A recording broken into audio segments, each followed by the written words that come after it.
یہ تھا کہ حضرت عثمان کا چونکہ میں رشتہ دار ہوں، بنو امیہ سے میرا تعلق ہے، حضرت عثمان بھی بنو امیہ کے تھے، تو حکومت پہ دباؤ ڈالا جائے کہ حضرت عثمان کے قاتلوں کو چوک پر لٹکایا جائے۔ یہ گڑبڑ یہاں سے شروع ہوئی ہے۔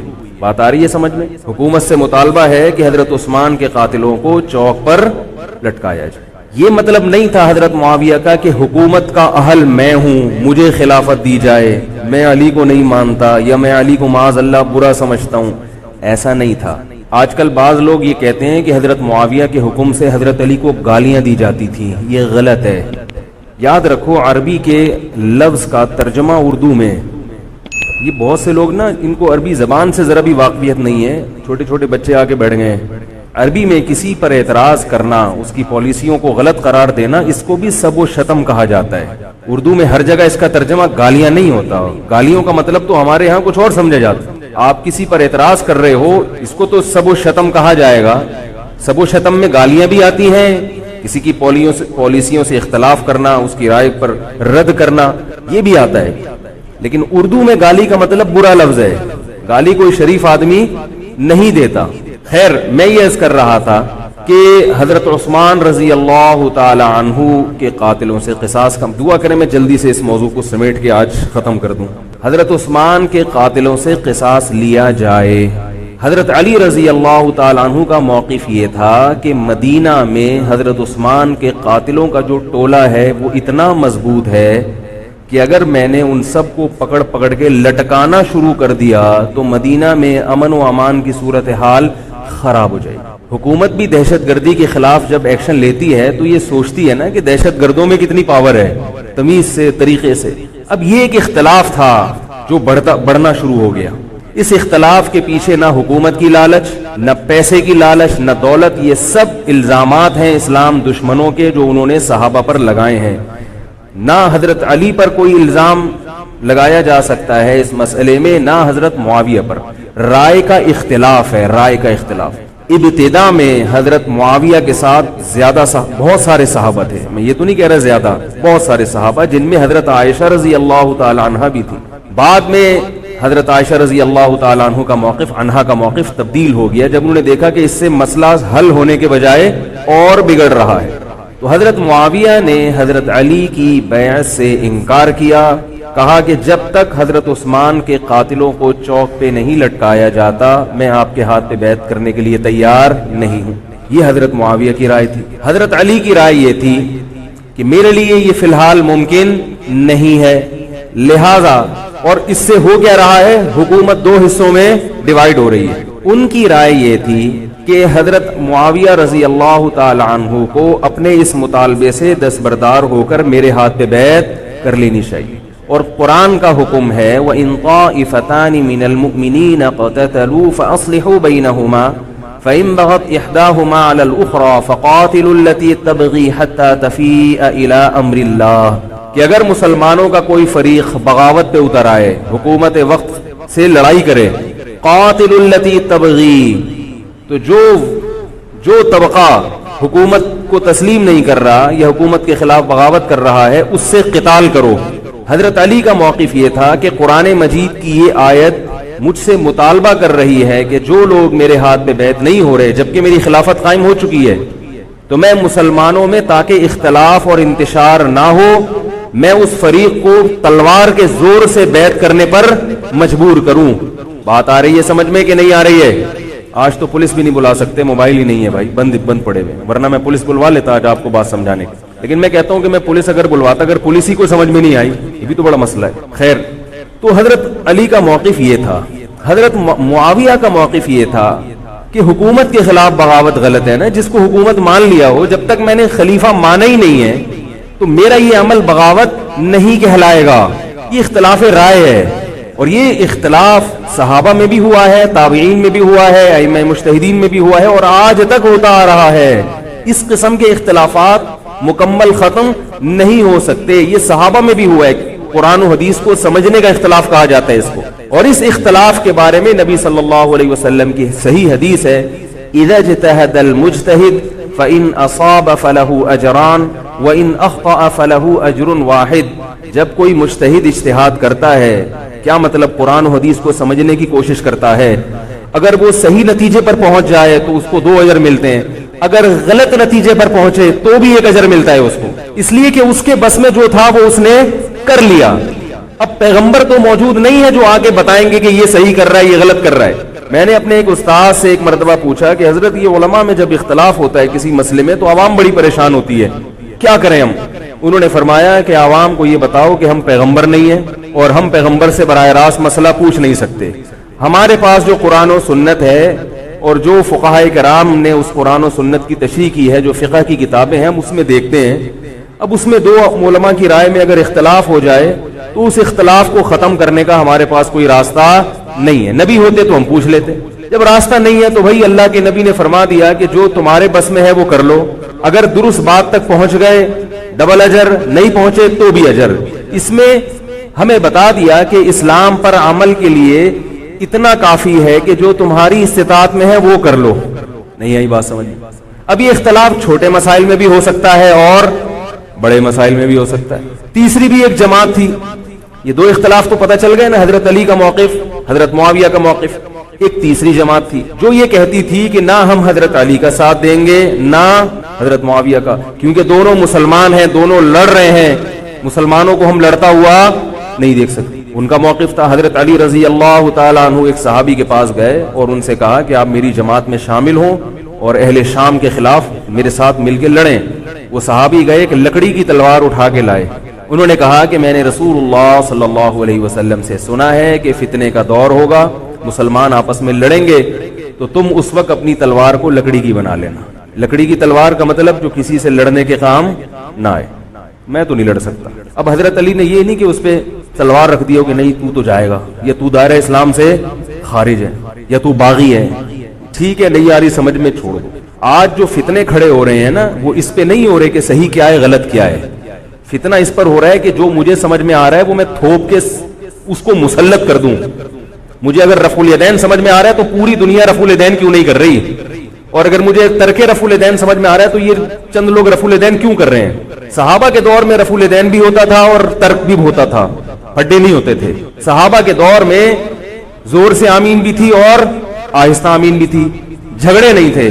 صحابہ کے دور میں امام کے پیچھے فاتحہ پڑھنے والے بھی تھے اور امام کے پیچھے فاتحہ کو ناجائز اور حرام سمجھنے والے بھی تھے، مگر پھڈے بازی بولو بھائی نہیں تھی۔ تو حضرت علی رضی اللہ تعالیٰ عنہ نے ان صحابی کو مجبور نہیں کیا۔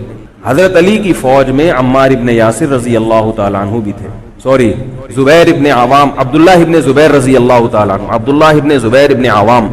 حدیث میں آتا ہے کہ جب جنگ صفی میں، جنگ جمل میں دونوں فوجیں آمنے سامنے کھڑی ہوئی ہیں، زبیر ابن عوام رضی اللہ تعالیٰ عنہ نے تقریر کی، اہل شام سے خطاب کر کے کہا کہ اے اہل شام، ہم جانتے ہیں کہ تمہارے ساتھ محمد صلی اللہ علیہ وسلم کی زوجہ ہیں حضرت عائشہ، جو ہمارے موقف سے متفق، یہ صحیح بخاری کی روایت ہے، جو ہمارے موقف سے متفق نہیں ہے لیکن ہے نبی کی بیوی، اور ساتھ کس کا دے رہی ہیں؟ تمہارا۔ اب اعتدال دیکھیں صحابہ کی رائے میں، فرمایا اللہ کی قسم ہم یہ جانتے ہیں کہ جیسے وہ دنیا میں نبی کی زوجہ تھی جنت میں بھی نبی کی زوجہ ہوں گی، اگرچہ وہ اس معاملے میں ہمارے خلاف ہیں مگر اس کی وجہ سے ہم ان کے جنتی ہونے کا انکار نہیں کر سکتے۔ کیا مطلب؟ ان کی سمجھ میں جو آ رہا ہے وہ اس کے حساب سے کر رہی ہیں، لیکن ہماری سمجھ میں ان کی بات نہیں آ رہی۔ کیوں؟ اس لیے فرمایا کہ ہم یہ دیکھ رہے ہیں کہ اللہ ہمیں نبی کی زوجہ عائشہ رضی اللہ تعالی عنہا کے ذریعے آزما رہا ہے کہ تم نبی کی زوجہ کو دیکھتے ہو یا قرآن کے حکم کو دیکھتے ہو۔ قرآن کہہ رہا ہے کہ خلیفہ کے خلاف بغاوت نہیں ہو سکتی، کائنم من کان، بغاوت کرنے والا کوئی بھی کیوں نہ ہو۔ تو نہ چاہتے ہوئے بھی ہم تمہارے خلاف آ کے کھڑے ہوئے ہیں۔ خدا کی قسم اس آزمائش میں ہمیں کس نے ڈالا ہے؟ اللہ نے ڈالا ہے۔ وہ لوگ جو حضرت عائشہ رضی اللہ تعالی عنہا پر تہمتیں لگاتے ہیں، جو حضرت معاویہ کو برا بھلا کہتے ہیں، وہ لوگ حضرت علی اور ان کے ساتھیوں سے سبق کیوں نہیں سیکھ لیتے؟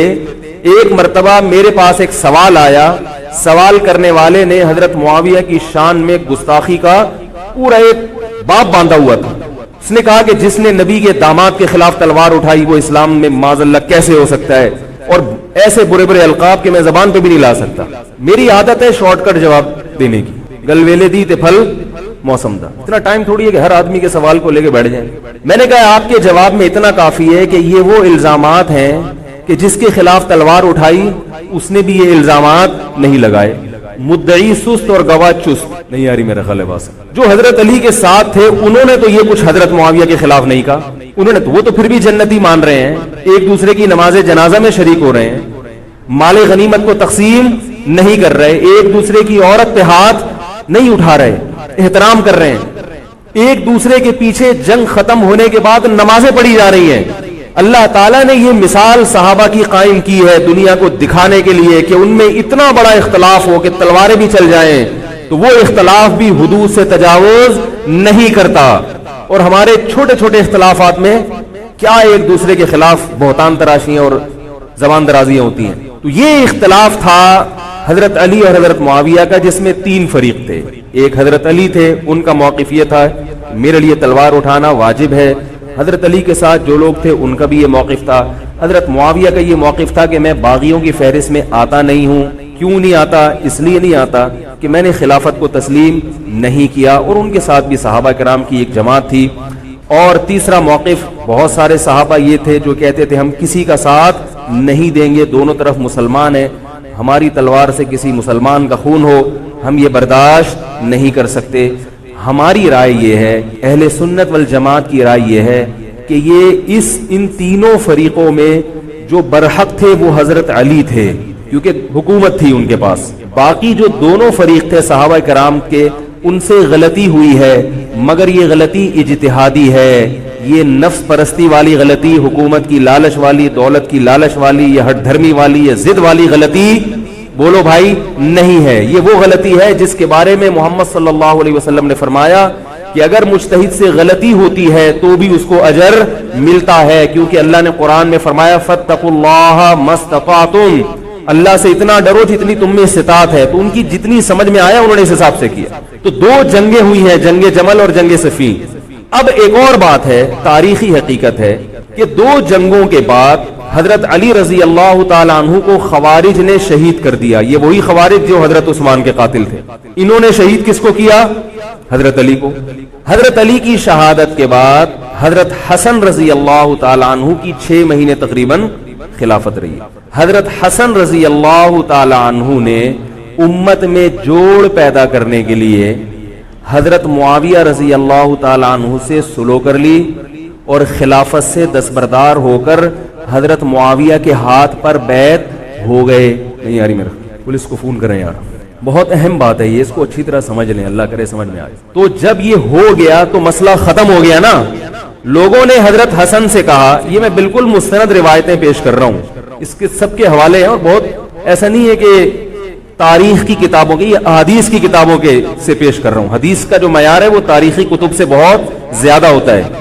لوگوں نے حضرت حسن سے یہ کہا کہ یہ تو عار اور ذلت کی بات ہے کہ آپ کے والد نے جس کے خلاف 2 جنگیں لڑی ہوں, تو آپ اپنے والد کی جس سے دشمنی رہی ہو, بیٹا اس سے بیعت ہو رہا ہے. ہمارے ہاں اس کا تصور ہے, سیاسی لوٹے ہمارے ہاں بہت ہیں, مگر وہ بھی دنیاوی مفاد میں دائیں بائیں لڑکتے ہیں. آخرت کی خاطر کوئی اپنے عہدے سے دستبردار ہو جائے یہ نہیں ہوتا. حضرت حسن اہل بیعت میں سے ہیں.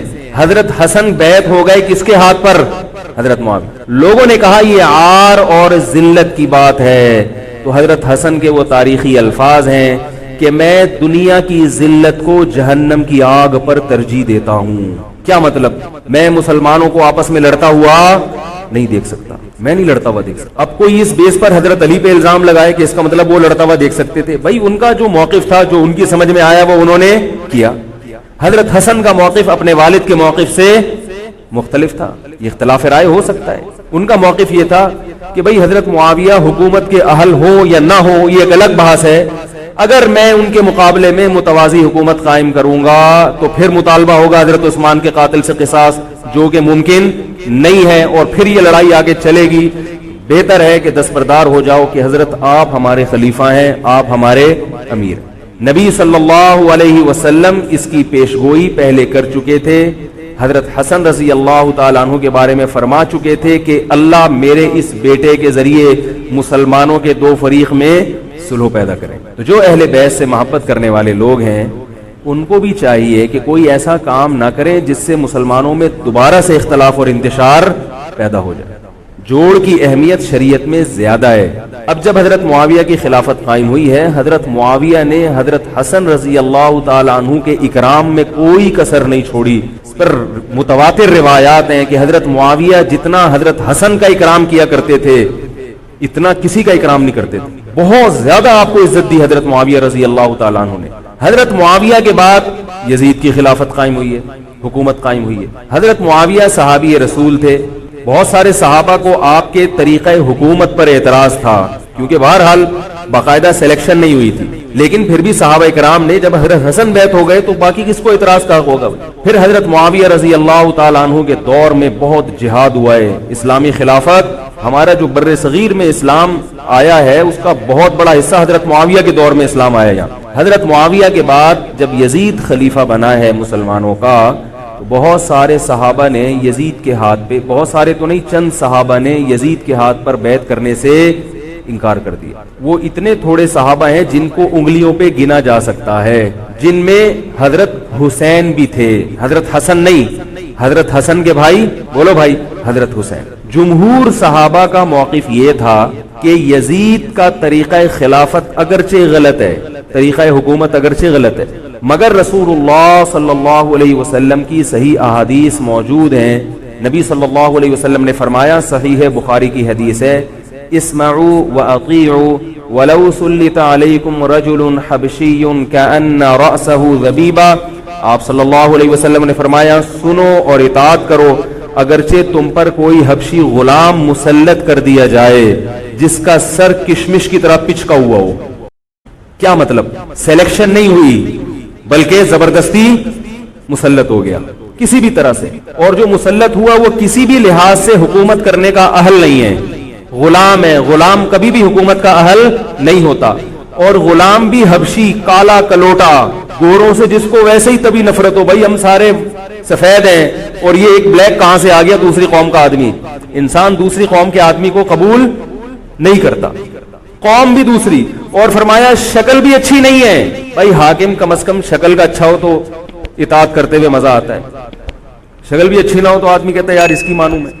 عجیب سا ہے یہ فطرت ہے انسان. لوگ کوشش کرتے ہیں امام لائے تو شکل بھی اچھی ہو اس کی، یہ کوشش کرتے ہیں لوگ. امام میں پتہ نہیں کیا کیا دیکھ رہے ہوتے ہیں. تو کیا ہے، شکل بھی اچھی نہیں ہے اور عقل بھی نہیں ہے، سر پچکا ہوا ہے کس کی طرح؟ کشمش کی طرح. صحیح ہے بخاری کی حدیث. مطلب یہ کہ کسی بھی لحاظ سے نہ لک وائز اچھا لگ رہا ہے آپ کو، نہ اس کے اندر صلاحیتیں، مگر مسلط ہو گیا، کسی نے بھی مسلط کر دیا. تو آپ نے فرمایا اب اس کے خلاف بغاوت نہیں کرنی، اس کی اطاعت کرنی ہے. آپ کہیں گے یہ کیسا حکم ہے بھائی اسلام کا؟ ایک آدمی نا اہل ہے مگر اس کی مان کے چلو تو مروا دے گا. یہ اس لیے اسلام نے حکم دیا ہے کہ اس کے پاس پاور تھی تو مسلط ہوا ہے نا. کیا خیال ہے بھائی؟ تو اب جب اس کے خلاف چلو گے تو اس سے وہ ہٹنے والا نہیں ہے. وہ خون خرابہ کر دے گا، قتل و غارت کرے گا اور فساد پیدا کر دے گا وہ. کیونکہ اگر وہ کمزور ہوتا تو خلیفہ بنتا نہیں. وہ خلیفہ کی، حاکم کی ڈیفینیشن کیا ہے؟ جس کے پاس قوت نافذہ ہو. ایک دن ایک صاحب کہنے لگے مسلم لیگ کے دور میں، جنرل مشرف کے دور میں، میں اس کو نہیں مانتا، میں اس کو نہیں مانتا. میں نے کہا آپ کے ماننے نہ ماننے سے کچھ نہیں ہوتا. وہ مسلط ہو گیا ہے، جس طریقے ہیلی کاپٹر سے آیا ہو یا فرشتے اس کو لائے ہوں. کیونکہ حاکم کی جو ڈیفینیشن ہے کہ جس کے پاس قوت نافذہ ہو. قوت نافذہ اردو کا گاڑا لفظ ہے. قوت نافذہ کہتے ہیں کہ جب وہ کچھ کہتا ہو تو کر کے دکھا سکتا ہو، چاہے فوج کے ذریعے، چاہے پولیس کے ذریعے، چاہے کسی بھی طریقے. ایک آدمی کو پوری قوم نے سلیکٹ کر لیا مگر اس کی سنتا کوئی نہیں ہے. وہ کچھ کہتا ہے تو اس کے منہ سے الفاظ نکل کے ہوا میں تحلیل ہو جاتے ہیں. چلتی کسی اور کی ہے، وہ جو کہتا ہے کر کے دکھا دیتا ہے. تو اصل حاکم کون ہے؟ جو کہتا ہے اور کر کے دکھا دیتا ہے. اب یہ ایک الگ بحث ہے کہ یہ ظالم ہے، یہ غلط طریقے سے آیا ہے. اس پر بحث ہو سکتی ہے کہ جب یہ غلط طریقے سے آیا ہے تو اس کو قانون کے دائرے میں رہ کے ہٹانے کی کوشش کی جائے. لیکن مسلح بغاوت کرنا، اس کے خلاف بندوق اٹھانا، اس کے خلاف تلوار اٹھانا، اس کی شریعت نے اجازت نہیں دی. میں یہ نہیں کہہ رہا کہ اس کی مخالفت کی اجازت نہیں دی. نبی صلی اللہ علیہ وسلم نے فرمایا سب سے بہترین جہاد ظالم بادشاہ کے سامنے حق بات کہنا ہے. کہنے کی حد تک آپ کو مخالفت کی اجازت ہے کہ بھائی یہ جو وزیر اعظم کا بیان آیا ہے یہ بیان ملک کا بیڑا غرق کر دے گا، ان کی پالیسیاں صحیح، جیسے آج کل ہو رہا ہے کہ اخباروں میں کالم نگار اپنی اپنی رائے لکھتے ہیں حکمرانوں کے بارے میں، لکھنے کی حد تک، بولنے کی حد تک ہے. آپ مسلح دستہ لے کے بغاوت کرنے پر آ جائیں، اس کی شریعت نے اجازت، بول لو بھائی کچھ نہیں ہوتا. یہ قرآن اور سنت سے بات ثابت ہے، اس کی شریعت نے اجازت نہیں دی ہے، کیونکہ آپ یہ کریں گے تو اللہ نے دنیا کو اسباب کے ساتھ جوڑا ہوا ہے. آپ کے پاس کچھ بھی نہیں ہے، نہ آپ کے پاس ٹینک ہے، نہ آپ کے پاس آرمی ہے، نہ آپ کے پاس پولیس ہے، آپ کے پاس صرف جذبہ ہے. خالی جذبہ اگر کارآمد ہوتا تو نوح علیہ الصلوۃ والسلام اور آپ کے ساتھ جو 40 افراد تھے ان میں بہت جذبہ تھا، مگر ایک طرف پوری دنیا تھی. اللہ نے جہاد کا حکم نہیں دیا. اللہ تعالیٰ نے اس دنیا کو صرف جذبات کے ساتھ یا ایمان کے ساتھ منسلک نہیں کیا، اس دنیا کو دارالاسباب بنایا ہے. جذبے کے ساتھ ساتھ کچھ طاقت اور قوت بھی ہونی چاہیے، اور یہ قوت حکومت کے پاس ہوتی ہے، پبلک کے پاس بول لو یار نہیں. اگر پبلک کے پاس ہے تو وہ بھی حکومت کی پالیسیاں ہوتی ہیں کہ یہ بھی لیاری گینگ رہنے دو تھوڑے دنوں کے لیے، ان لوگوں کے پاس تھوڑا سا کلاشن کوفے رہنے دو، حکومت جب چاہے غائب کر دے. یہ جو کلاشن کوفے لے کے لوگ گھوم رہے ہوتے ہیں نا اور بتا رہے ہوتے ہیں ہم امام مہدی کا لشکر ہیں، یہ سب گورنمنٹ کے لوگ ہوتے ہیں. آئی بات سمجھ میں؟ گورنمنٹ کی طرف سے ان کو پرمٹ ملا ہوتا ہے، ورنہ آپ چاقو لے کے بھی، جو خنجر ہے نا وہ بھی لے کے ذرا گھوم کے دکھاؤ. جو بھی امام مہدی کا لشکر کا دعویٰ کر رہا ہے اور کہہ رہا ہے میں یوں کر دوں گا، میں یوں کر دوں گا، میرے ساتھ آ جاؤ، تو سمجھ لو گورنمنٹ نے اس کو خود ہی بٹھایا ہوا ہے. اور بعض دفعہ حکومت اپنی مخالفت کے لیے بھی بندے بٹھا دیتی ہے. یہ ایجنسی والے بڑے ہوشیار ہوتے ہیں، یہ اپنی مخالفت کے لیے پبلک بندوں کو خرید کے بٹھاتے ہیں کہ تم آرمی کے خلاف اور ایجنسیوں کے خلاف تقریریں کرو اور جہاد کا اعلان کرو. اس کا نتیجہ کیا نکلتا ہے؟ جو جہاد کے اعلان میں ان کے ساتھ ہوتے چلے جاتے ہیں ان کے نام ایجنسیوں کے پاس پہنچ جاتے ہیں. پھر ایجنسیاں کہتی ہیں ابھی ان کو کھل کے جہاد کرنے دو، تاکہ جتنے لوگوں میں اس قسم کے جہاد کے جراثیم ہیں وہ تمام آ جائیں اور ایک ہی دفعہ اسپرے کر کے سب کو نمٹا دیا. یہ ایک بچوں کی طرح کبھی اس کو پکڑ لیا، یہ کام نہیں ہوتا. تو اس لیے کہہ رہا ہوں یہ جو نوجوان طبقہ ہے اس کو جہاد کے نام پہ الو بنانے والے ہر جگہ بہت ہیں. الو ضرور بنو مگر کسی اور عنوان سے بن جاؤ، جہاد کے نام پہ الو نہ بنو، کیونکہ کسی اور عنوان سے الو بنو گے اتنا نقصان نہیں ہوگا، اس عنوان سے الو بنو گے تو بڑا بیڑا غرق ہو جائے گا، جیسے کہ بہت سو کا بیچاروں کا ہو چکا ہے. تو میں یہ عرض کر رہا تھا کہ نبی صلی اللہ علیہ وسلم کی صحیح حدیث ہے، اسی طرح صحیح مسلم کی حدیث ہے، آپ صلی اللہ علیہ وسلم نے حاکم کی اطاعت کا حکم دیا. صحابہ نے عرض کیا یا رسول اللہ اگر وہ ہم پہ ظلم کرے تو بھی بغاوت نہ کریں؟ آپ نے فرمایا وَإِن ضَرَبُوا ظَهْرَكَ، اگرچہ وہ تمہاری پیٹھ پہ کوڑے مارے، ایسا ظالم ہو، پھر بھی بغاوت. یہ میں نہیں کہہ رہا، یہ محمد صلی اللہ علیہ وسلم کے الفاظ ہیں. کیوں؟ اس لیے کہ آپ صلی اللہ علیہ وسلم نے اتحاد پہ زیادہ زور لگایا ہے. بھائی حکومت ایک ہوگی جیسی مرضی لنگڑی لولی ہو، مگر مسلمان کی جو ایک یونائٹی ہے، جو ایک اتحاد ہے وہ تو برقرار رہے گا نا. اگر آپ کمزور ہو گئے تو کتنا مرضی ایمان ہو، کمزور آدمی دنیا میں کہیں بھی نہیں پنپ سکتا. تبھی میں کہتا ہوں پاکستان کی قدر کرو، جیسا مرضی ہے، ایک مضبوط آرمی تو ہے نا، ایٹم بم تو ہے، جیسی مرضی آرمی ہو لیکن ہے تو نا. اگر یہ ختم ہو گئی اور نیک لوگ آ گئے مگر اتنے پاورفل نہ ہوئے، وہ آپ کو انڈیا سے نہیں بچا سکتے، وہ آپ کو امریکہ کے شر سے نہیں بچا سکتے، کیونکہ اس وقت پوری دنیا پاکستان کی دشمن ہوئی بھی ہے سوائے چند ممالک کے. اور وہ جو ملک بچا ہوا ہے یہ میرے اور آپ کی تقریروں سے نہیں بچا ہوا، یہ ایٹم بم سے بچا ہوا ہے. اللہ نے دنیا کو اسباب کے ساتھ جوڑ دیا ہے، ایٹم بم بھی ہے اور پھر ایمان کی طاقت بھی ہے کسی حد تک، جو کہ بہت ہی شارٹ ہو گئی ہے ایمان کی طاقت. تو دونوں چیزیں چلتی ہیں ساتھ، صرف بم بھی کافی نہیں ہے. اللہ نے فرمایا اگر تم تقوی اختیار کرو گے تو اللہ تمہاری مدد کرے گا، ورنہ نہیں کرے گا. دونوں چیزیں ضروری ہیں. تو حضرت معاویہ کے بعد یزید کے بارے میں جمہور صحابہ کا موقف یہ تھا کہ یہ جیسا مرضی ہو، ظالم ہو، عادل ہو، یہ ایک الگ بحث ہے، مگر ہے بہرحال یہی. پاور کس کے پاس ہے؟ اسی کے پاس. حضرت حسین رضی اللہ تعالیٰ عنہ کا موقف یہ تھا کہ میں یزید جیسے آدمی کے ہاتھ پر بیعت کرنے کے لیے تیار. بولو بھائی میں نہیں بیعت کرتا اس کے ہاتھ، کیونکہ یزید کے بارے میں خبریں تھیں، بعض کہتے تھے شراب پیتا ہے. حضرت مفتی محمد تقی عثمانی صاحب کا انہوں نے فرمایا ہے کہ کسی مستند روایت سے ثابت نہیں ہے شراب پینا، روایتیں ہیں مگر کوئی اوتھینٹک روایت نہیں ہے. تو اب نتیجہ کیا نکلا کہ حضرت حسین رضی اللہ تعالیٰ عنہ کے پاس کوفہ سے خطوط آئے. کوفہ کا گورنر تھا ابن زیاد، وہ بھی یزید کا آدمی تھا، بڑا ظالم آدمی تھا. وہ اہل کوفہ کے خطوط آئے کہ آپ آ جائیں یہاں پر، یہاں سب لوگ آپ کے ہاتھ پر بیعت کرنے کے لیے تیار ہیں. حضرت حسین کا خیال یہ تھا کہ اگر یہ سب تیار ہیں تو یزید کی حکومت بغیر لڑائی کے، بغیر بڑے قتال کے، مسلمانوں کے خون خرابے کے بغیر ختم ہو سکتی ہے. آئی بات سمجھ میں؟ جو انفارمیشن آپ کو ملی تھی، جو نالج آپ کو ملی تھی، وہ نالج غلط تھی. اگر وہ نالج صحیح ہوتی تو حضرت حسین کبھی کربلا کی طرف رخ نہ کرتے، کیونکہ حضرت حسین کا موقف بھی یہی تھا کہ مسلمانوں کی تلواریں آپس میں نہ چلیں. حضرت حسین رضی اللہ تعالیٰ عنہ کے پاس جب 50 سے زیادہ خطوط آئے ہیں اہل کوفہ کی طرف سے کہ آپ آئیے آپ آئیے آپ آئیے، تو پہلے حضرت حسین رضی اللہ تعالیٰ عنہ نے اپنے رشتہ دار جو آپ کے چچزاد تھے مسلم بن عقیل، ان کو بھیجا.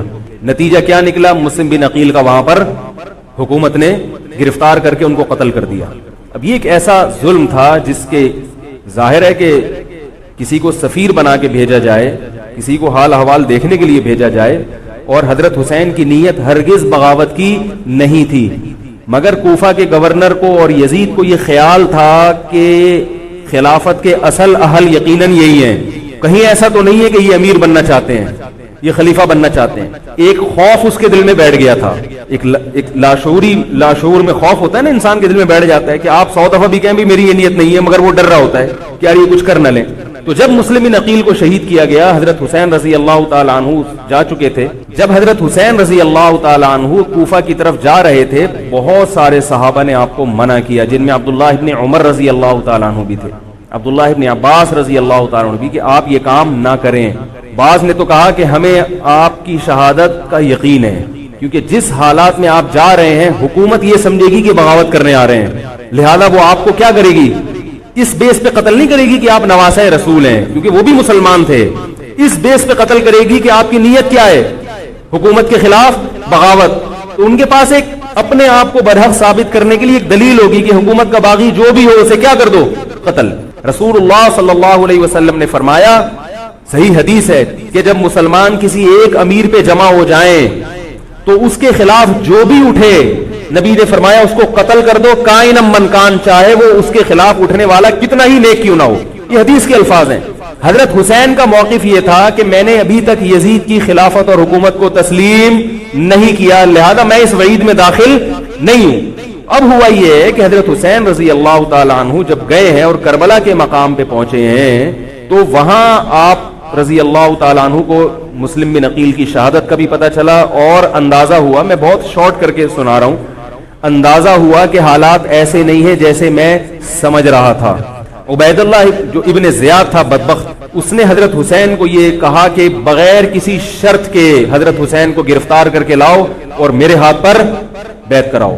یہ رسول اللہ صلی اللہ علیہ وسلم کے نواسے کی توہین تھی کہ آپ صلی اللہ علیہ وسلم کے نواسے ہیں اور ان کے ساتھ ایسے معاملہ کیا جائے جیسے ایک عام شخص کے ساتھ معاملہ کرتے ہیں. ان کو گرفتار کر کے معاذ اللہ گھسیٹ کے لاؤ اور میرے ہاتھ پر بیعت پر کیا کرو، ان کو مجبور کرو.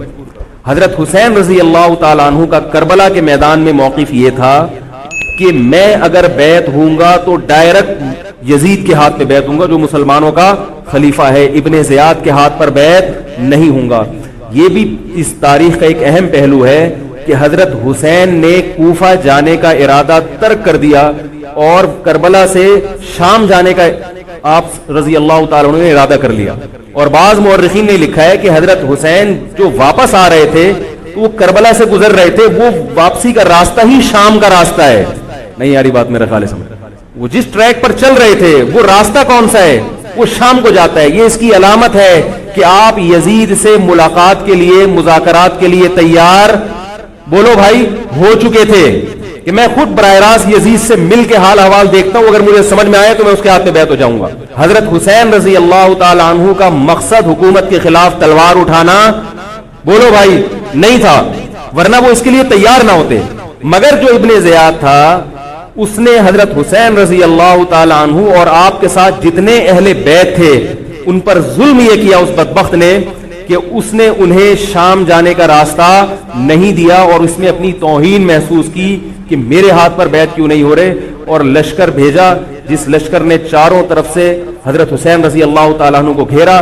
حضرت حسین نے کہا کہ میں عزت کی جو موت ہے اس کو ذلت کی زندگی پر ترجیح دیتا ہوں. کوئی بھی غیرت مند ہوتا تو اس وقت یہی کرتا کہ بھئی جب میں اپنے دعوے سے بھی دستبردار ہو گیا اور میں شام جانے کے لیے بھی تیار ہو گیا، اب میرا راستہ روکنے کی کیا حقیقت ہے؟ اللہ تعالیٰ کوفہ کے گورنر کے ذریعے حضرت حسین کا قتل کروانا چاہتے تھے تاکہ اس کی بدبختی ساری دنیا کے سامنے ظاہر ہو جائے. اگر حضرت حسین پھر بھی تلوار چلاتے, پھر بھی لڑتے, تو حضرت حسین پر یہ الزام لگایا جا سکتا تھا کہ معاذ اللہ آپ باغیوں میں ہیں.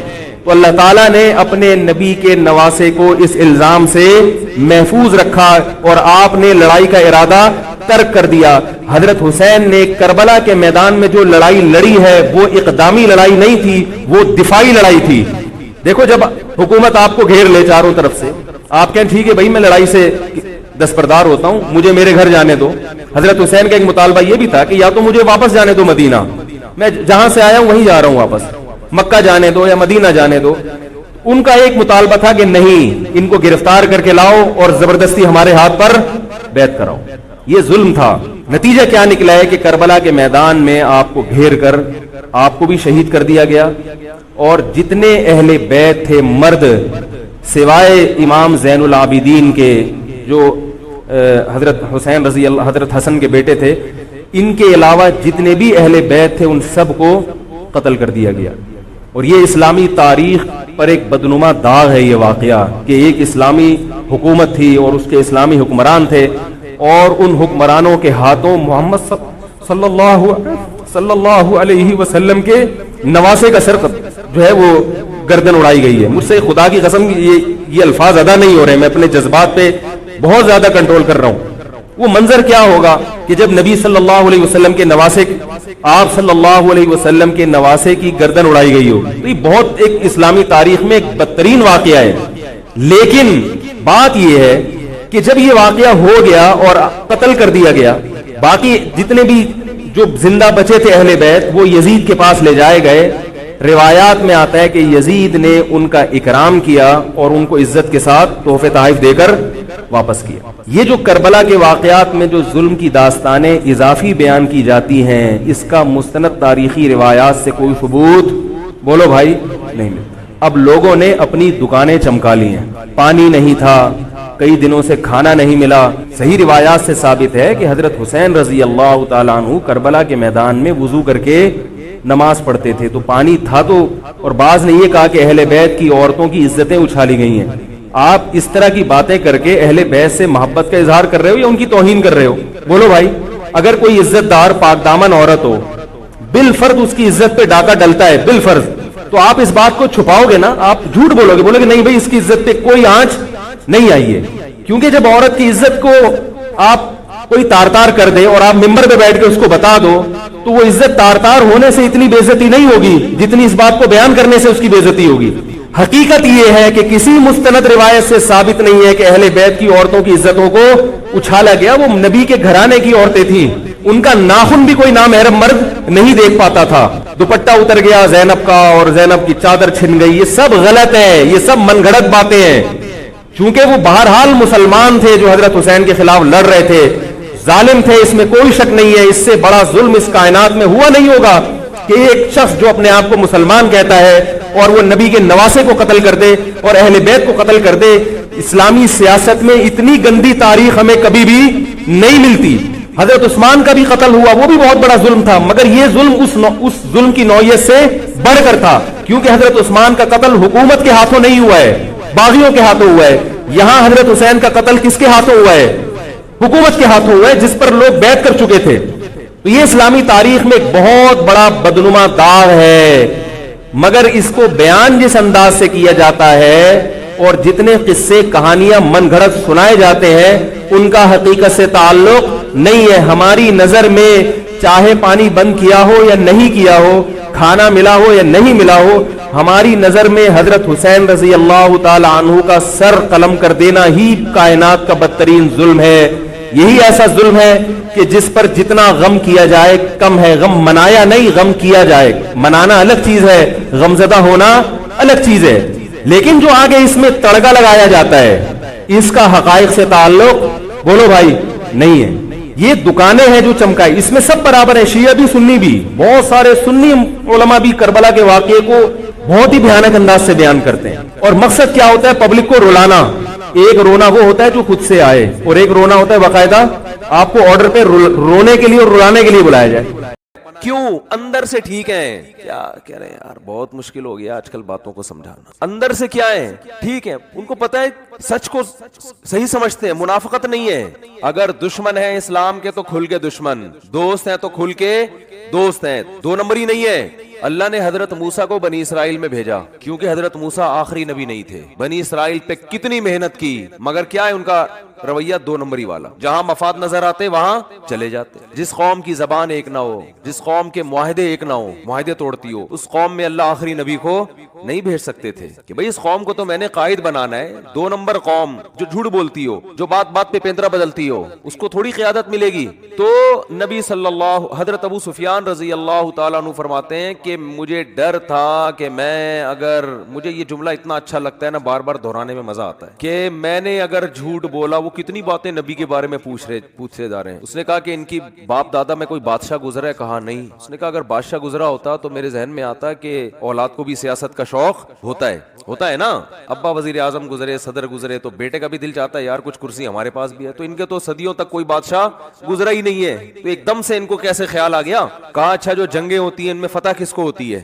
کہا کبھی ان کو کبھی ہمیں, دونوں طرف معاملہ چلتا ہے. تو ایک ایک چیز کا جواب کیا دے رہے ہیں؟ صحیح, کیونکہ کافر ہے لیکن ڈر ہے کہ میری سرداری چلی جائے گی. لوگ بولیں گے قریشی ہاشمی ہو کے, ہمارا سردار ہو کے, دشمنی اپنی جگہ ہے لیکن جھوٹ تو نہ بولو. تو قرآن نے اہل ایمان کی صفت بیان کی ہے, اور نبی صلی اللہ علیہ وسلم نے فرمایا فلاں گناہ بھی ہو سکتا ہے, فلاں بھی ہو سکتا ہے, لیکن مسلمان جھوٹ نہیں بول سکتا. آپ کہہ سکتے ہیں کہ یار آج تو سارا دن ہم جھوٹ بولتے ہیں اور گورے جھوٹ نہیں بولتے. آپ کہہ سکتے ہیں. یہ تو ایک صاحب نے مجھے کہا اگر صفائی نصف ایمان ہے تو گورے تو ویسے ہی جنت میں چلے جائیں گے آدھے, کیونکہ ہمارے یہاں دیکھ لو, ابھی گٹر میں نے بنوایا ابھی تھوڑے دن پہلے, جو گورنمنٹ کی ذمہ داری ہے وہ ہم کر رہے ہیں, اور جیسے ہی ہم نے وہ کیا ہے تو اوپر سے چاول کا شاپر آیا, نیچے گرا ہوا ہے, پتہ نہیں کس نے پھینکا, کہاں سے آیا, مریخ سے تو آ نہیں سکتا, ظاہر ہے اسی زمین کا ہوگا. دن رات صفائی کرتے رہو گھر کے باہر, کوئی آئے گا بولے گا مولوی صاحب کا گھر دیکھو کیا گند, صفائی پر بیانات کرتے ہیں اور گھر کے باہر دیکھو گند کتنا پڑا ہوا ہے. اس کا بھی کچھ کرنا ہے, بہت سخت ایکشن لینا. ابھی تمیز سے لوگ سدھرتے نہیں ہیں, شرافت کا زمانہ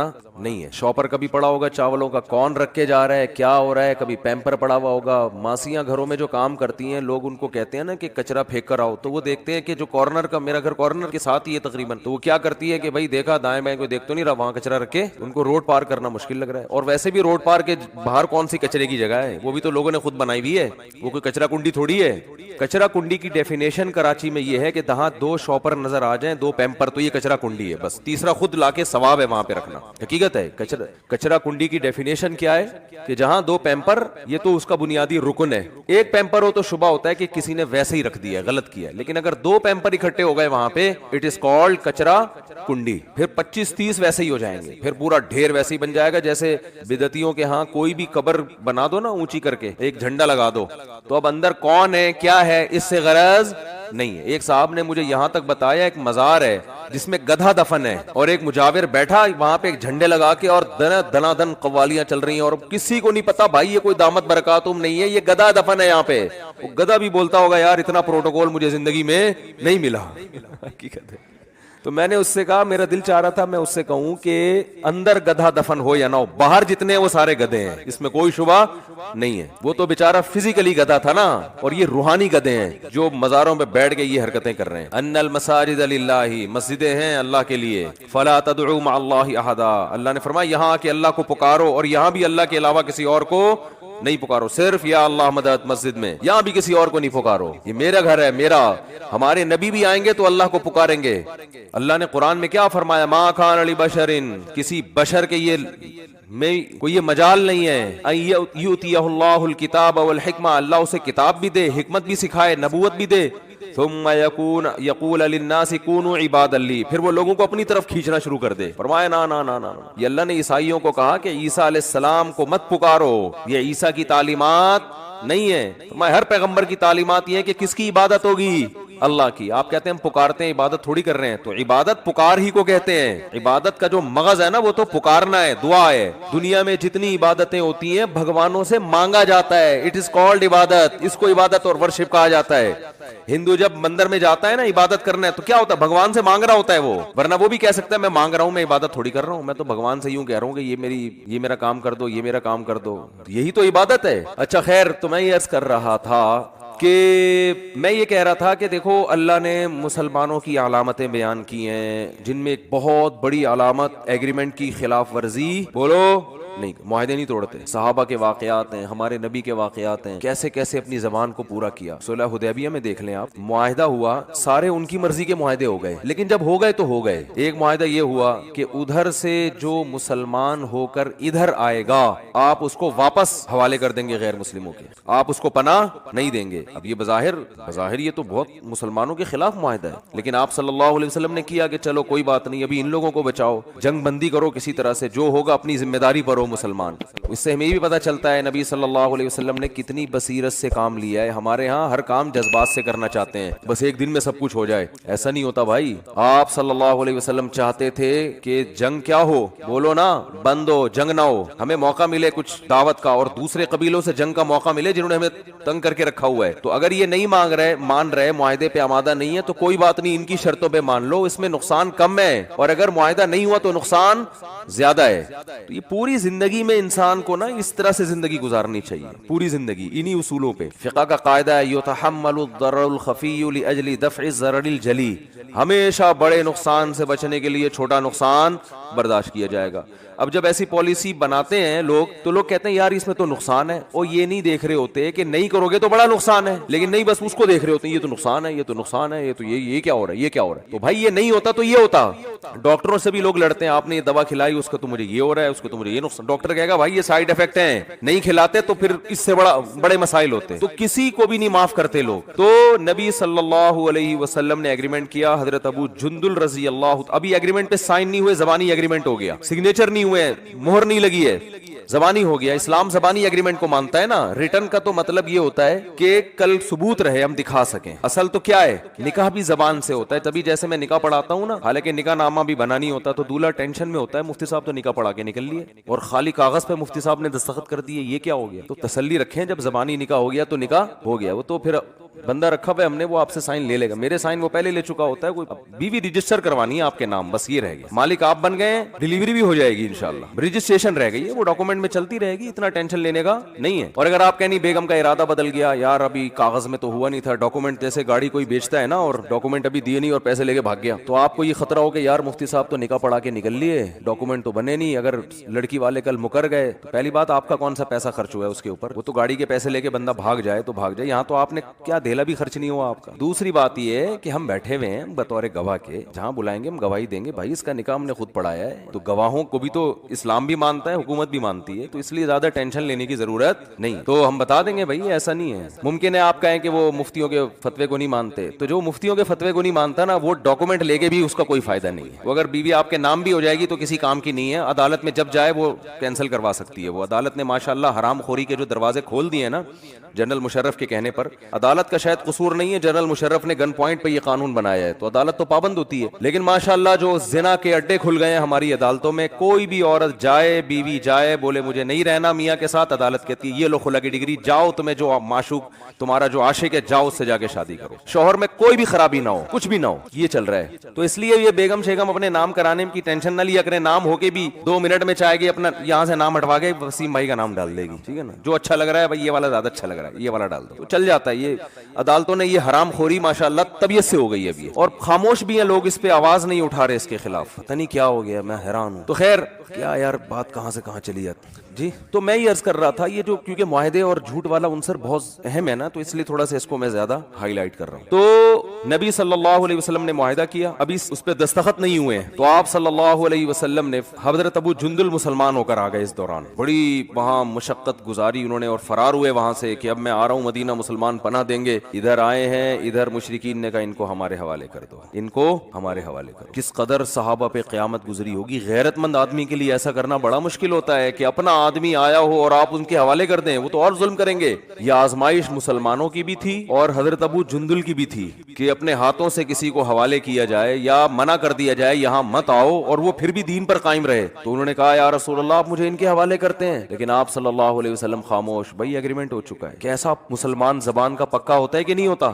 اور آج ایگریمنٹ کرتے ہیں اگلے کو بیوقوف بنانے کے لیے کہ ابھی تو معاہدہ کر رہے ہیں تاکہ اس سے پیسہ تو نکالیں کسی طریقے سے, ویسے دے نہیں رہا یہ شرافت سے, اور پہلے سے نیت ہوتی ہے کہ یہ ڈاکومنٹ اپنے فائدے کے لیے بنا رہے ہیں, اس کے ساتھ اس کو دھوکہ دینے کے لیے بنا رہے ہیں. مجھے آپ ایک بات بتاؤ, حضرت ابو جندل تو مسلمان تھے اور ان کا ایمان اس لیول پہ تھا جس کا میں اور آپ تصور نہیں کر سکتے. نبی کی زیارت ہوئی ہو اور مکہ میں جہاں کوئی مفاد ہی نہ ہو اسلام قبول کرنے میں, اپنا گھر چھوڑنا پڑ رہا ہے, اپنا وطن چھوڑنا پڑ رہا ہے, اپنا خاندان, تو ان کی ایمان میں کوئی شک کر سکتا ہے؟ لیکن آپ صلی اللہ علیہ وسلم نے زبان اور معاہدے کی پابندی کی وجہ سے ان تمام باتوں کو نظر انداز کر دیا. تو ہم معاہدہ توڑتے ہیں پیسے کھانے کے لیے, دوسرے کو نقصان پہنچانے کے لیے. ہمارے پیش نظر اسلام نہیں ہوتا تو بتائے کہ جب اسلام بھی ہے تو بھی معاہدہ نہیں توڑنا, تو دوسرے کو بیوقوف بنانے کے لیے, دوسرے کا مال کھانے کے لیے معاہدہ توڑنا کہاں سے جائز ہو گیا؟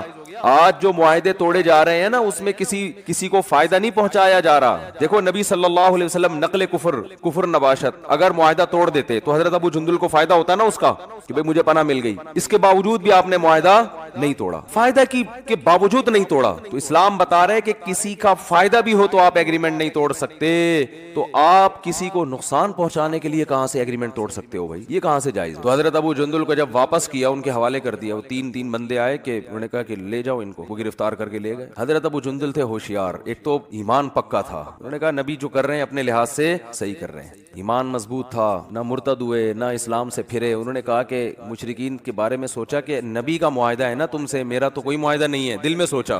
پھر ایک چال چلی, وہ جو ایک بندہ کھڑا ہوا تھا, 2 تھے یا 3 تھے مجھے بھی یاد نہیں, ان سے کہا کہ یار تمہاری تلوار بڑی خوبصورت ہے. اس نے کہا ہاں, اور مکھن لگانا شروع کیا. یہ مکھن اچھا والا مکھن تھا, یہ کوئی غلط سینس میں نہ لے کے جائیں اس کو. جو آدمی غلط ہوتا ہے نا وہ اپنی تعریف سے چوڑا ہو جاتا ہے. کہا ایسی خوبصورت تلوار یار یہ وہ, اس نے پکڑا دی, زبردست, چیک کر کے دیکھو. جیسے ہی آئی ہاتھ میں, انہوں نے کہا کہ بھائی میرا تمہارا کوئی معاہدہ نہیں ہے, اسی کی گردن اڑا دی. دوسرا بھاگ گیا یا اس کو بھی مار دیا. اس کے بعد یہ ساحل سمندر پہ چلے گئے نا, ساحل سمندر پہ, وہاں جا کے قرار ڈالا کہ جو نہ مدینہ کی حدود میں اور نہ مکہ کی حدود میں. تو جو بھی مسلمان ہو کے آتا نا, جو مسلمان ہوتا, ان کو پتا تھا نبی تو پناہ دیں گے نہیں, تو سارے ادھر ہی چلے جاتے. ادھر پورا لشکر تیار ہو گیا اور انہوں نے لڑنا شروع کر دیا قافلوں کے ساتھ. ہمارا تمہارا کوئی ایگریمنٹ نہیں ہے, نبی کا ہے نا, نبی کا, ہمارا تھوڑی کوئی, ہم تو نبی کی کسٹڈی میں گئے نہیں ہیں. تو جب لڑنا شروع کیا تو مشرکین اتنے تنگ آ گئے, انہوں نے معاہدہ ہی ختم کروا دیا خود بخود ہی. تو انسان جب زبان کا پکا ہوتا ہے نا, وقتی نقصان ہوتا ہے, نتیجے کے لحاظ سے اس کو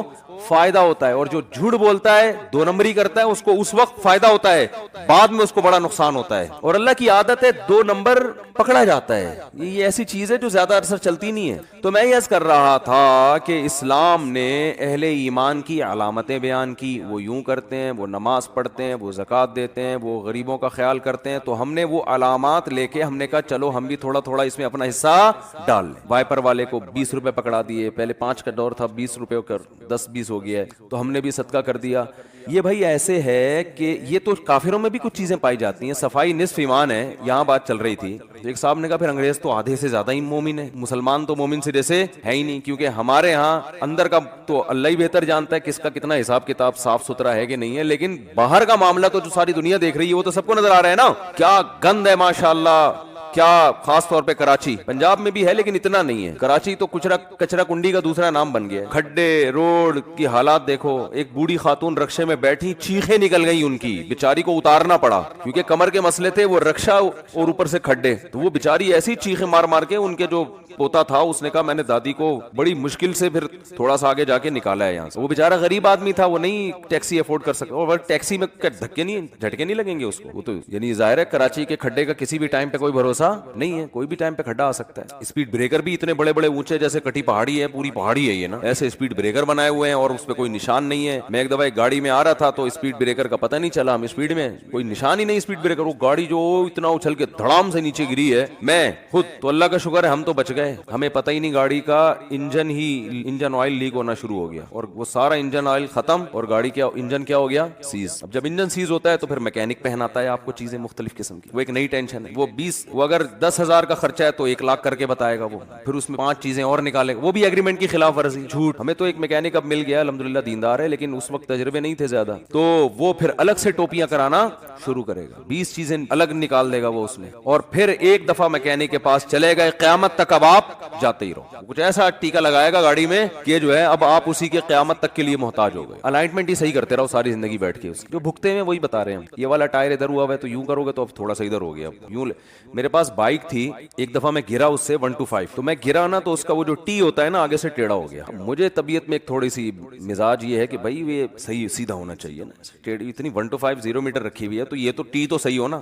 1 سال میں نے ایڑی چوٹی کا زور لگا دیا, کسی کا باپ بھی اسے ٹھیک نہیں کر سکا. ڈینٹر کے پاس لے کر گئے, وہ ادھر کرتا تو تھوڑا سا ادھر ہو جاتا, پھر ادھر. ابے میں نے کہا یار تمہیں کام آتا ہے تو بتاؤ, نہیں آتا تو رہنے دو. آتا سب کو ہے, آتا. پھر آخر میں کہنے اس کو کمپنی لے جاؤ, کمپنی لے جاؤ. 125 کی جو کمپنی ہے نا وہ کرے گی, تو مجھے پتا تھا وہ بھی نہیں کرے گی کمپنی. تو مجھے نہیں پتا کہ یعنی کیا کرے گی کمپنی بیٹھ کے, اتنے کی بائک نہیں ہے جتنے کمپنی پیسے لے لے گی, اگر کر بھی لے گی تو. معاہدوں کی خلاف ورزی, معاہدوں کی خلاف ورزی, جھوٹ. معاہدے, جھوٹ بھی تو معاہدے کی خلاف ورزی جھوٹ ہی کی ایک قسم ہے نا, جھوٹ کی ایک قسم ہے, جو ایگریمنٹ کرتے ہیں اس کو توڑتے ہیں. تو بات وہیں سے چلی تھی. وہ کہتے ہیں نا شاعر نے, تمنا مختصر سی ہے مگر تمہید طولانی. ہماری جو دعویٰ ہوتا ہے نا بیان میں وہ مختصر ہوتا ہے. اس دعوے کو کیونکہ کھوپڑی بہت ٹائٹ سخت اللہ نے بنائی ہے, اس کھوپڑی میں اتارنے کے لیے ہتھوڑے کا استعمال بہت زیادہ کرنا پڑتا ہے. ایک مضبوط دیوار میں اتنی سی کیل ٹھوکی جاتی ہے, 50-60 دفعہ ہتھوڑا مارا جاتا ہے. تو اس لیے وہ جو دعویٰ ہمارا مختصر ہوتا ہے, لیکن اس کو کھوپڑی میں اتارنے کے لیے جو ہم جو چوٹ مار رہے ہوتے ہیں نا وہ 1-1 گھنٹے کی چوٹیں ہوتی ہیں. دعویٰ آخری 5 منٹ کا ہوتا ہے. تو گھبرانے کی بالکل علامات دیکھی ہم نے, کہا یار اللہ نے قرآن میں کہا کہ صدقہ خیرات کرنے والے جنت میں جائیں گے. یار وہ تو اتنا بڑا ٹرسٹ بنایا ہوا ہے اس نے, فلاں آدمی نے. ہم نے کہا کہ بھائی وہ جھوٹ بولنے والے جہنم میں جائیں گے, تو جھوٹ تو سارے کون بول رہے ہیں؟ تو اصل میں قرآن یہ علامتیں بیان کر رہا ہے. یہ ایسے ہی ہے جیسے ڈاکٹر علامتیں بیان کرتے ہیں کہ سونگنے کی حس چلی جاتی ہے کرونا میں, تو ہم کسی کو کرونا کا پیشنٹ بنانے کے لیے نا اس کی سونگنے کی حس کو فوکس کر رہے ہیں کہ اس کی سونگنے کی حس ختم کرو, اس سے وہ کرونا کا پیشنٹ نہیں بنے گا. یہ علامات ہیں. تو اللہ چاہتے ہیں آپ میں کچھ اندر سے ایسی تبدیلی ہو جس کی وجہ سے آپ, جب یہ تبدیلی اندر سے چینجنگ آئے گی تو خود بخود یہ چیزیں ظاہر ہونا شروع ہو جائیں گی. وہ اندر سے چینجنگ کیا ہے؟ وہ بڑی خاندانی ہے. وہ اللہ کرے کسی طرح کھوپڑی میں اتر جائے. وہ چینجنگ یہ ہے جو میں بار بار کہتا رہتا ہوں, وَمَا الْحَيَاةُ الدُّنْيَا إِلَّا مَتَاعُ الْغُرُورِ. یہ دھوکے کا گھر ہے, مسافر خانہ ہے, دل لگانے کی جگہ نہیں ہے. اس سے محبت مت کرو. جب دنیا سے محبت نہیں کرو گے تو پھر تو جب آخرت سے محبت شروع کر دو گے پھر تو سارے کام آخرت کے لیے ہوں گے نا.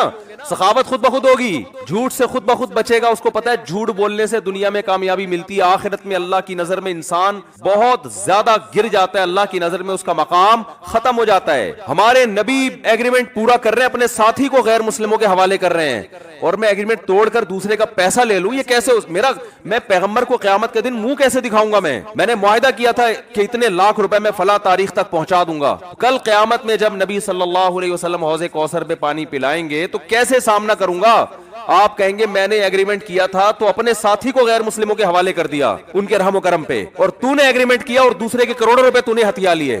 کس منہ سے آئے تو حوض کوثر پہ پانی پینے کے لیے؟ لیکن وہی بات ہے نا, جب غیرت ختم ہو جائے تو یہ ساری چیزیں خود بخود ختم ہو جاتی ہیں. تو جب آپ, اصل میں مسلمان علامات کو فوکس کر رہا ہے, وہ اپنے آپ کو اندر سے تبدیل کرنے کے لیے تیار نہیں ہے. وہ دنیا سے دل لگانا نہیں چھوڑتا. وہ کہتے ہیں یہ دنیا اصل ہے بھائی, یہاں جس نے کھا لیا پی لیا, ہاں ٹھیک ہے تھوڑا بہت نماز روزہ بھی چلتا ہے یار, تھوڑا بہت مدرسے میں ڈبے میں پیسے ڈال دیے, تھوڑا کسی غریب کی مدد کر دی, چلتا ہے تھوڑا بہت. تو وہ تو کافر بھی کرتے ہیں نا. ہو سکتا ہے قبر وبر میں تھوڑا بہت کام آ جائے. جب وہ عربی ڈرامے دیکھ سکتے تھے کہ شاید اس سے بخشش ہو جائے, ایک صاحب سے پوچھا گیا کہ آپ کیا کرتے ہیں؟ انہوں نے کہا میں عربی ڈرامے دیکھتا ہوں. کیوں بھائی؟ کہہ رہے ہیں ہو سکتا ہے قیامت کے دن اس سے بخشش ہو جائے میری. اللہ کہے گا کہ بھائی عربی سے محبت تھی, عربی ڈرامے دیکھتا تھا. تو ہمارا حساب کتاب یہی ہے کہ یار تھوڑا سا یوں کر لیتے ہیں تو ڈرامہ انگلش میں بھی آتا ہے, اردو میں بھی آتا ہے, تو عربی سے محبت ہے تو ڈرامے کون سا چینل کون سا لگایا ہوا ہے؟ بولو عربی. تو شاید اللہ بخش دے کہ بھئی تو عربی ڈرامے دیکھا کرتا تھا. تو یہ حساب کتاب چل رہا ہے اندر سے. جب تک صحابہ اندر سے چینج ہو چکے تھے, سمجھ رہے ہو, تبھی تو آپ دیکھو نا صحابی رسول کو قتل کے لیے لایا گیا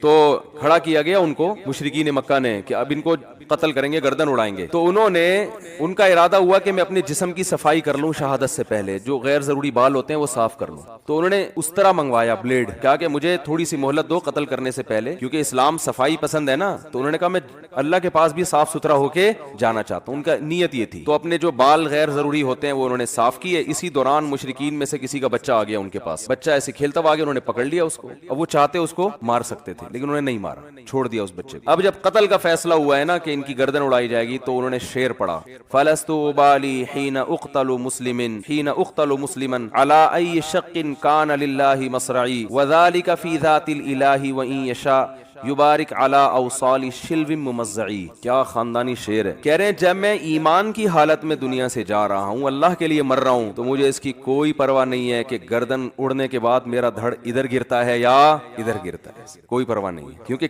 دنیا مسافر خانہ ہے نا, اصل تو آخرت ہے. تو اینڈ بہت اچھا ہو رہا ہے میرا, اعمال کا مدار اصل میں خاتمے پر ہے نا. تو اینڈ میرا کیا ہو رہا ہے, بہت اچھا. حالانکہ دنیا کے لحاظ سے دیکھا جائے تو اب سب سے بڑی ناکامی ہے کسی سے زندگی چھین لینا, اس سے بڑی کوئی ناکامی ہو سکتی ہے. ارے زندگی کے لیے تو سب کچھ ہو رہا ہے, اور یہاں جوانی میں ان کی زندگی چھینی جا رہی ہے لیکن خوش ہو رہے ہیں. کہہ رہے ہیں یہ سب اللہ کے لیے ہو رہا ہے, اور خدا کے پاس جانے والے ہیں, وہ بدلہ دے گا. دنیا مسافر خانہ ہے, یہاں سے تو ویسے ہی تو جو اللہ نے آزمائش کے لیے بھیجا ہے اس میں بھرپور طریقے سے پورا اتر رہا ہوں میں اللہ, کیونکہ میرا اینڈ کیا ہو رہا ہے, انجام بہت اچھا ہو رہا ہے. کہ اللہ مجھ سے پوچھے گا تو نے کیا کیا, میں کہوں گا اللہ میں تیرے پاس آیا اس راستے سے ہوں, تیرے دین پر ڈٹا رہا. آج بھی وہ اعلان کر دیتے کہ میں واپس کافر ہو جاتا ہوں, میں تمہارا دین, وہ چھوڑ دیتے, وہ جو ہے نا مشرکین مکہ چھوڑ دیتے کہ بھائی یہ تو مسلمان سے دوبارہ کافر ہو گئے, کوئی بات نہیں. لیکن وہ کیا کہہ رہے ہیں, لست ابالی حین اقتل مسلما, میری موت اسلام پر ہو رہی ہے, ایمان پر ہو رہی ہے. تو خوش ہو کے اس کو کہہ رہے ہیں کہ بھائی اب تو مجھے پرواہ نہیں ہے. علی ای شق کان للہ مصرعی, کہ اللہ کے لیے جو میرا دھڑ زمین پہ گرے گا, ادھر گرے یا ادھر گرے. جب قتل ہوتا ہے نا, کبھی دائیں طرف گرتا ہے کبھی بائیں طرف گرتا ہے. وذالک فی ذات الالہ وان یشاء, اور یہ سب اپنے معبود کی رضا میں ہو رہا ہے, اور میرا رب چاہے تو میری لاش کے ٹکڑوں میں ہی برکت ڈال دے گا. وہ کتنے قتلے بنانے بنا دو, انہی قتلوں میں اللہ برکت ڈالے گا. اور اس برکت کہتے ہیں خیر کو. جتنے قتلے میری لاش کے بنیں گے نا اتنی برکت ہوگی. قیامت میں کہوں گا اللہ تیری راہ میں یہ سب کچھ کیا. اور ہم زندگی کے اتنے حریص ہیں, یہ جو پیسہ اپنے لیے اپنی اولاد کے لیے, کیا ہے 90 سال 100 سال تک ہم مرے نہیں, تیار ہی نہیں ہے مرنے کے لیے. تیار ہوتے تو 60 سال میں بنگلے خرید رہے ہوتے. ہمارے ایک جاننے والے, اللہ تعالیٰ, آپ تو جانتے نہیں ہیں تو اس لیے غیبت نہیں ہے, وہ بھی نہیں میرا بیان سنتے, اور اگر سن بھی لیں گے ان کو نہیں سمجھ میں آئے گا. بہت پرانا قصہ ہے, 20 سال ماشاءاللہ 75 سال ان کی عمر تھی, تو اپنا پرانا گھر توڑ کے نیا بنا رہے تھے.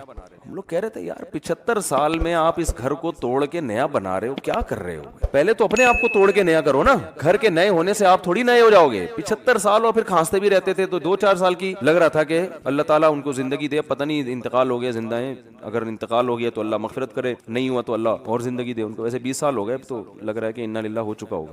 اچھا خیر, تو گھر توڑ کے دوبارہ بنا رہے ہیں. او بھائی کیا کر رہے ہو, کیوں بنا رہے ہو اب اس عمر میں گھر توڑ کے دوبارہ؟ جو ہے بس اسی کو تھوڑا بہت ریپیئر کروا دو, اپنا ایک کمرہ اچھا سا بنا دو کہ بھائی میں بوڑھا ہو گیا, مجھے یہ کمرہ دے دو, اس میں اے سی لگا دو, مجھے تمیز سے دنیا سے جانے دو. لیکن توڑ کے بنائے جا رہے ہیں. جوان بھی یہ کام کر رہا ہے, او لمبی لمبی پلاننگ. تو اسلام چاہتا ہے آپ اندر سے کیا ہو جائیں, چینج. اس دنیا سے دل لگانا چھوڑ دیں, اس کو مسافر خانہ سمجھیں. او بھائی بیٹھے ہوئے اسٹیشن ہے, کبھی بھی بلاوا آ سکتا ہے. اور اس کو کراچی کا اسٹیشن سمجھیں آپ, پاکستان کا اسٹیشن, کیونکہ اگر آپ نے یورپ کا اسٹیشن سمجھا اس کو تو پھر اس میں یہ ہوگا جو ٹائم دیا اسی ٹائم پہ ٹرین آئے گی, اس میں یہ پرابلم ہو جائے گی. پاکستان کا اسٹیشن سمجھیں گے تو کسی بھی وقت ٹرین آ سکتی ہے اور کسی بھی وقت جا سکتی, کوئی ٹائم نہیں ہے. اور ٹرین میں کون سا آپ منزل تک پہنچ جائیں گے. کل وہ میرپور خاص سے کچھ لوگ آئے ہوئے تھے, انہوں نے بتایا کہ وہ ٹرین میں آگ لگی تھی نا ابھی, تو ان کے بہت سارے لواحقین اس میں جل گئے, اور 15 منٹ تک آگ لگنے کے بعد بھی ٹرین چلتی رہی ہے. لیکن نہ وزیر ٹرین سے کوئی پوچھتا ہے, وزیر ریلوے سے, کہ یار 250 لوگ کوئلہ بنے ہیں, بہت سے چھلانگے مار کے زمین پہ ہڈیاں ٹوٹ کے مر گئے, اس کا کون حساب دے گا؟ وہ جب زنجیر کھینچی ٹرین رکی کیوں نہیں؟ کوئی ہے پوچھنے والا؟ تو یہ جنت میں جائیں گے؟ بولو کسی نے وزیر ریلوے سے پوچھا کہ آگ لگی ہے 15 منٹ, چلو آگ لگ گئی, غلطی ہو گئی, کچھ بھی ہو ہو گیا اور پتہ چلا کہ وہ پنکھا جو تھا نا اس میں شارٹ سرکٹ ہو رہا تھا. پہلے سے کمپلین بھی ہوئی تھی کہ اس میں آگ لگ سکتی ہے, پھر بھی نہیں پرواہ کی گئی. اس کے بعد آگ لگی ہے, 15 منٹ تک اسپیڈ کے ساتھ ٹرین چلتی رہی ہے جس نے 2 بوگیوں کو مسلسل جھلسا دیا ہے. ہاں سلنڈر کا الزام لگا دیا تبلیغ والوں کے اوپر, تو کوئی بھی لگا دے کسی کے اوپر بھی الزام. اگر بالفرض سلنڈر بھی پھٹا تھا تو زنجیر کھینچنے سے ٹرین تو رکنی چاہیے نا, وہ بھی نہیں. تو یہ بہت سے دنیا میں کیس نہیں ہوتا, دنیا میں نہیں ہوتا. اس لیے تو ہم آخرت پر ایمان رکھتے ہیں. اگر آخرت بھی نہیں ہے پھر تو یہ اللہ کا معاذ اللہ غلط ہے, معاذ اللہ نقل کفر. پھر تو اللہ کے یہاں بڑی دھاندلی ہے بھائی کہ دنیا میں بھی حساب نہیں لے رہا اور آخرت میں بھی. تو اللہ تبھی تو کہتا ہے ہم نجعل المسلمین کالمجرمین, ماننے والوں اور نہ ماننے والے اور مجرم اور گناہ سے بچنے والوں کو ایک جیسا ٹھکانہ دے دیں. ایسا تھوڑی ہو سکتا ہے. لہذا مر کے ختم نہیں ہوگے, دوبارہ زندگی ہے. تو بھائی اللہ کیا چاہتا ہے اندر سے تبدیل. جیسے آپ کے ابا آپ کو پراپر ڈاکٹر بنانا چاہتے ہیں تو اللہ بھی آپ کو پراپر مسلمان بنانا چاہتا ہے. پراپر مسلمان کی ڈیفینیشن یہ ہے وہ دنیا سے دل نہیں لگاتا, وہ ہر وقت اس کے دماغ میں بھائی اسٹیشن ہے, کبھی بھی یہاں سے ٹر بجیں گے. ہمارے حضرت فرمایا کرتے تھے کہ پہلے کتابوں میں ایک پنجابی میں کتاب ہوتی تھی, بچوں کو پڑھائی جاتی تھی. اس میں سوال تھا توڑا ایمان کھلوتا ہے کہ بیٹھا. بیٹھا کو بیٹھا ہی کہتے ہیں نا پنجابی میں, ہے بیدا بیدا, فی الحال بیٹھا ہی بولنے دو, پروناؤنسیشن میں بڑا مسئلہ ہو جائے. توڑا ایمان کھلوتا ہے کہ بیٹھا ہے, بچوں سے پوچھا جاتا تھا. بچے جواب دیتے ہیں بیٹھا ہے. بیٹھا اس لیے کہ کہیں ٹر نہ بجے, اگر کھڑا ایمان ہوگا تو کسی بھی وقت جا سکتا ہے. صحیح ہے نا.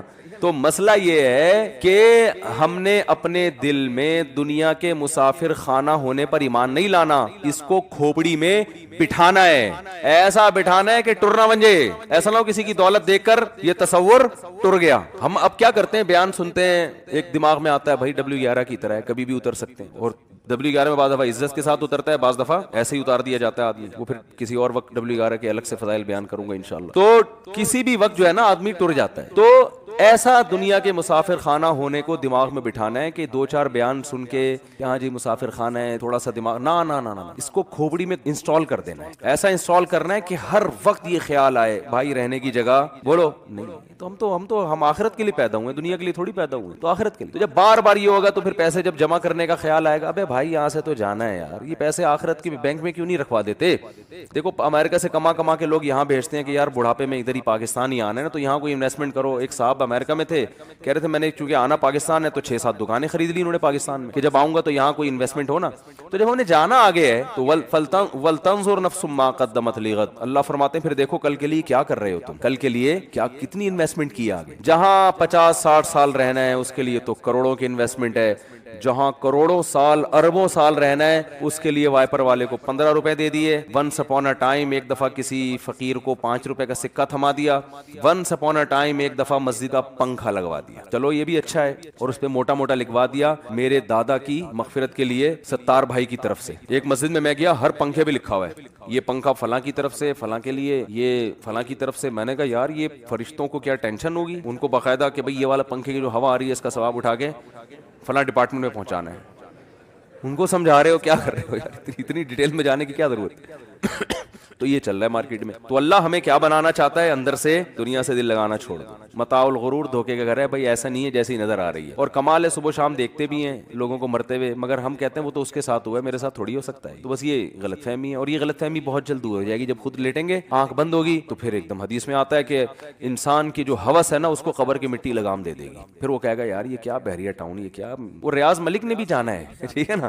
تو اللہ کا شکر ہے جب لوگ مجھے بتا رہے تھے اس کے بعد اتنا پیسہ, وہ اتنا پیسہ, الحمدللہ. میں تو بہت نالائق سا انسان ہوں, لیکن اتنی بات ہے کہ میں اس سے متاثر کبھی نہیں ہوتا. لوگ کہتے ہیں فلاں کے پاس یہ گاڑی یہ, ابے بھائی دن کتنے رہ گئے ہیں یار, دن کتنے رہ گئے ہیں. ہم نے تو بڑے بڑے ارب پتی تاجر دیکھے ہیں آپ کی سوچ سے بھی اوپر, کھڑے کھڑے دھڑام سے گرتے ہیں اور انا للہ ہو جاتا ہے. حالانکہ وہ تو ہارٹ پیشنٹ بھی نہیں تھے, ان کا تو بی پی بھی 24 گھنٹے نارمل رہتا تھا. ایک ڈاکٹر نے مجھے بتایا کہ میرے پاس انگریز پیشنٹ آتے ہیں 27 سال کے, جو لوگوں کو فٹنس اور جو فزیکل فٹنس کی ٹریننگ دیتے ہیں. ان کے خوراک پہ بڑے مطالعہ ہوتا ہے, انہوں نے یونیورسٹی میں پڑھا ہوتا ہے. کمال ہے 27 سال میں ایسی بیماری لگتی ہے کہ لا علاج ہوتی ہے. کسی کو کینسر ہو گیا, تو یہ تو اللہ کی طرف سے ہے نا. اللہ بتاتے ہیں بھائی میں نے کوئی گارنٹی نہیں لی, آپ اگر بہت نیک ہیں یا آپ بہت صحت مند ہیں تو ٹھیک ہے, بہت اچھی بات ہے. عام طور پر صحت مند آدمی جلدی رہ لیتا ہے, لیکن میری طرف سے کوئی گارنٹی ہے نہیں. اسی صحت کو آپ کے لیے وبال جان بنا دوں گا میں. جس کو تیراکی آتی ہے ڈوبتا وہی ہے نا, جس کو نہیں آتی وہ تو سائڈ پہ کھڑا رہتا ہے. تو اللہ بتا دیتے ہیں کہ جب میں نے ڈبو کے مارنا ہوگا نا تو تجھے تیراکی آتی ہے اس وجہ سے تجھے ہی ڈبو کے ماروں گا میں, تجھے اندر تک لے کے جاؤں گا, ٹھیک ہے نا. اور وہاں تیرا سر کہیں پتھر پہ لگ جائے گا یا کوئی بڑی لہریں آ جائیں گی, کچھ بھی ہو جائے گا, تو تیراک ہی زیادہ تر ڈوبتے ہیں میرے بھائی. تو اسی طرح صحت مند لوگ بھی مرتے ہیں. تو اس لیے دنیا سے دل نہ لگاؤ, بار بار سوچا